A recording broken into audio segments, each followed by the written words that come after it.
شفتي بقى؟ كان زماننا لسه واقفين على المحطة لغاية دلوقتي.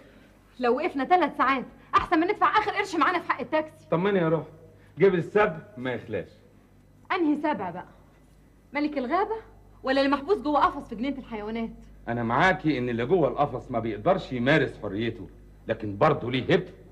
الناس بتروح جنينة الحيوانات يضحكوا على القرد، يعكسوا الدبة، يركبوا الفيل، لكن يقفوا قصاد السبع خايفين. بس أنا خايفة بقى يا سبع ما نلاقيش ناكل.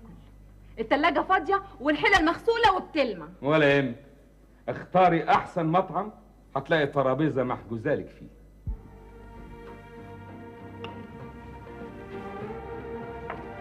اهلا مدحت بيه.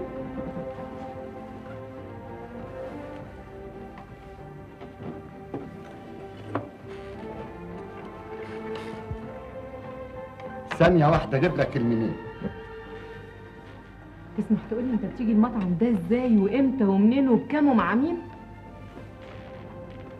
ده زمان قبل ما نتجوز. بس المطعم ده اتفتح السنة دي بس المتر ده كان بيشتغل في مطعم تاني قبل كده. ده راجل كبير في السن زي ما انت شايف، لف كل المطاعم وانا لفيت معاه، بس ده وانا عازم. ها هتسأليه؟ كرامتي ما تسمحليش ان انا اسأله. حلو، جميل.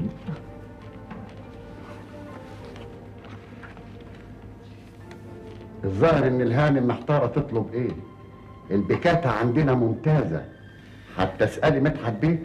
طب 2 بيكاتا ورق عنب. تاخدوا حاجة تانية قبل الأكل؟ عصير طماطم. حاضر. ممكن افهم تطلع ايه البيكاتا دي كمان؟ دي نوع من البيفتيك. معلش اعذرني، اصل اهلي كانوا ناس غلابة على قد حالهم، ما كانوش بشوات زي اهلك.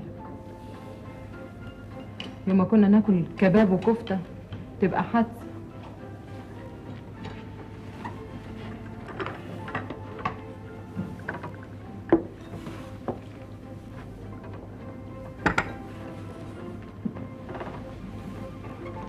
بس عصير الطماطم اعرفه كويس.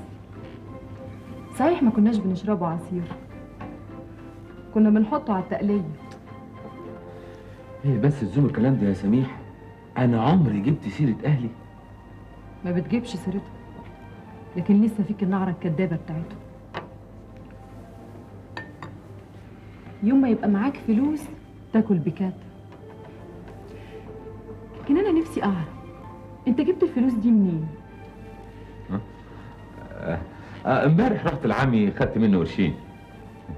عمك الباشا سابقا هو قادر يعيش لما هيديلك. مش طريقة دي يا سميح. روح اسأليه هو التاني معاه فلوس منين وازاي واداها لمين. نفسي مرة تستمتعي باللحظة اللي انت عايشاها بدون ما تشغلي دماغك باللي كان واللي هيكون. طب خد يا عصير الطماطم ده هيروق دمك قوي. يلا. فين الساعة يا مدحت؟ أنا ساعة؟ الساعة اللي جبتها لك هدية في عيد جوازنا. جايز نسيت البسها. وجايز ضاعت؟ جايز برضه. ضاعت عند عمك الباشا ولا عند الساعات اللي بعتها له؟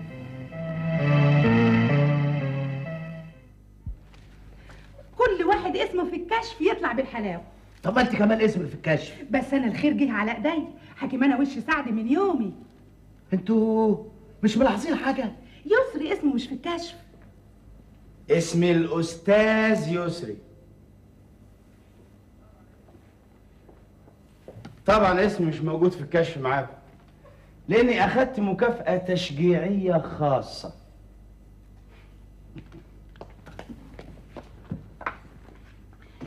اسم مدحت مش في الكشف. تلاقيهم شطبوه بعد اللي حصل امبارح. طب وبعدين؟ انت هتقعدي تضايقي نفسك بمشاكلنا ليه؟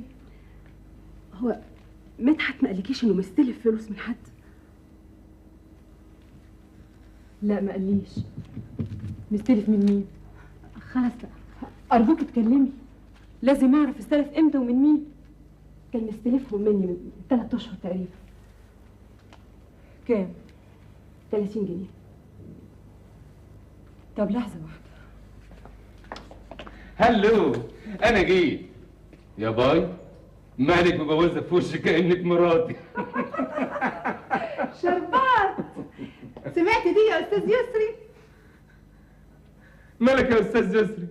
في حد مضايقك؟ انا ما حدش يقدر يضايقني.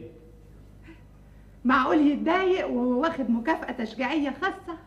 خلي بالك من كلمة خاصة دي، اسمه مش في الكشف معاه. هو الكشف وصل؟